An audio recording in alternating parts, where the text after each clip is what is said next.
কি যে হারালাম কি যে পেলাম, সমীকরণের আজ নেই কো অবকাশ, যা হারিয়েছি সে তো লজ্জা, যা পেয়েছি তা আগামীর আকাশ। বাংলাদেশে গত ৪৮ ঘন্টা ধরে যে রাজনৈতিক ডামাডোল চলছে, সেই ডামাডোলের বীভৎসতম দিকটার ছবি যেমন গোটা দুনিয়া দেখেছে, তেমনি আজ খাস খবরের ক্যামেরায় ধরা পড়ল ঢাকার রাজপথের ছবি। যানবাহন চলল, দেখা নেই পুলিশের, ট্রাফিক সামলাচ্ছেন ছাত্ররা। দেখুন আজকে ঢাকার সেই ছবি।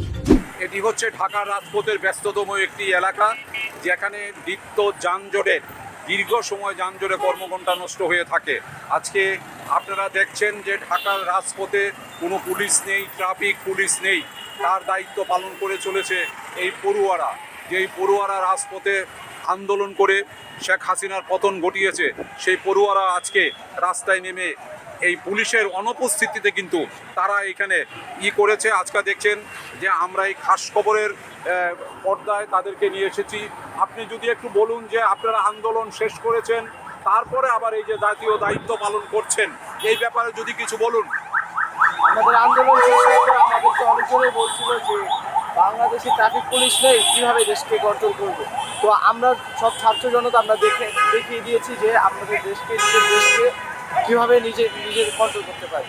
আপনারা শুনলেন যে ছাত্র জনতা শুধু একটি আন্দোলন করেই শেষ হয়ে যায়নি, তারা ক্ষান্ত হয়নি, তারা এই জাতীয় দায়িত্বকে পালন করছেন। অর্থাৎ বাংলাদেশে আপনারা দেখতে পাচ্ছেন যে মানুষের এই যে আনন্দ মিছিল, এই বাংলাদেশে এখন পুলিশ দায়িত্ব পালন করছে না, ট্রাফিক পুলিশ নেই, সেই অবস্থায় তারা কিন্তু দায়িত্ব পালন করছে।